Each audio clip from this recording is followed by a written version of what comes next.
For a closer look at these midterm elections, let's bring in Peter Mathews, a professor of political science at Cypress College in Los Angeles. Peter Mathews, thanks for joining us. What did you make of Good to be here. Good afternoon. This Biden address, this Biden plea?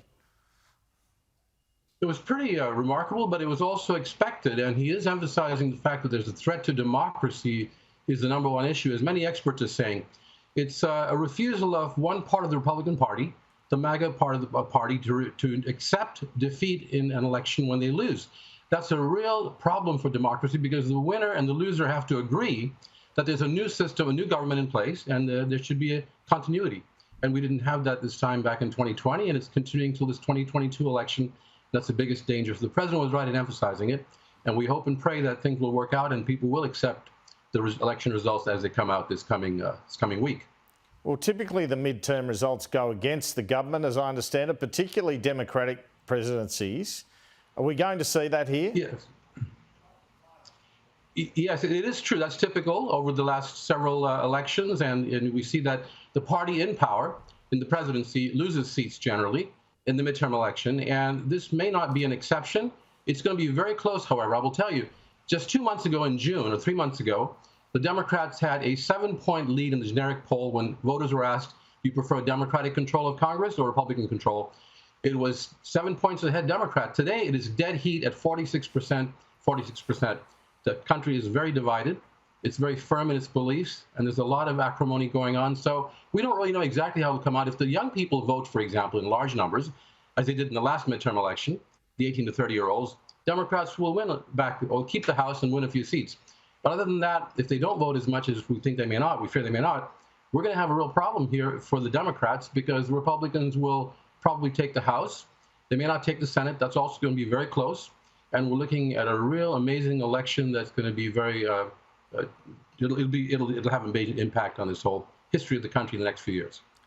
Now, the biggest short-term problem for the Biden administration seems to be inflation, a worldwide problem, obviously. Democrats have been calling this Putin's price hike. Do you think that argument will wash?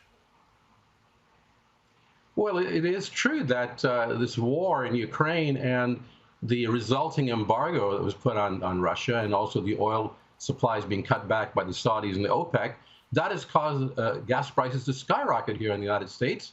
They went down a little bit in the Midwest and South and the East Coast, but in the West Coast, it's way up there at $6 a gallon still.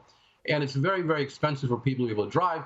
And so, Biden trying to deflect by saying it's Putin's gas costs. I'm not sure that's going to really work in that sense because he's the one who's the president. He's in the presidency.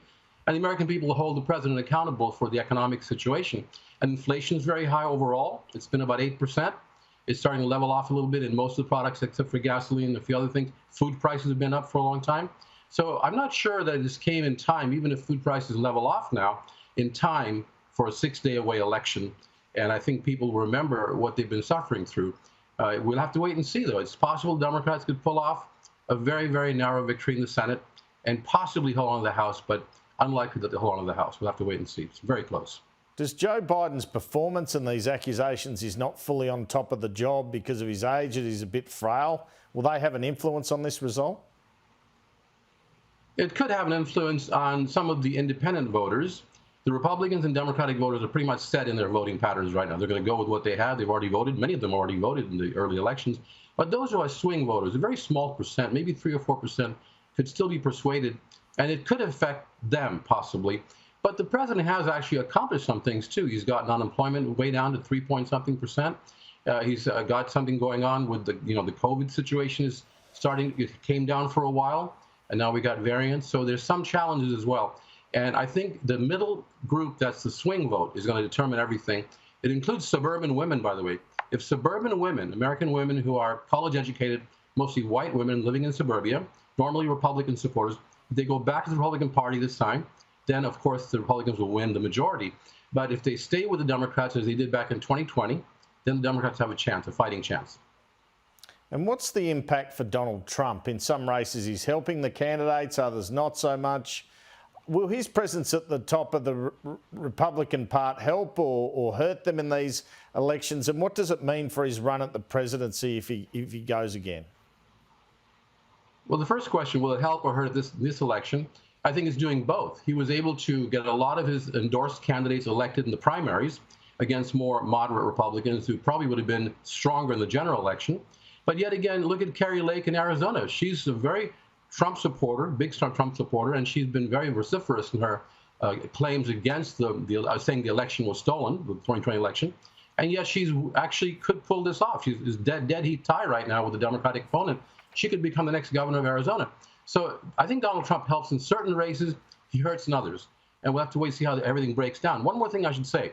Even though in 2012, Democrats won more votes for the Congress than Republicans, Republicans won more seats.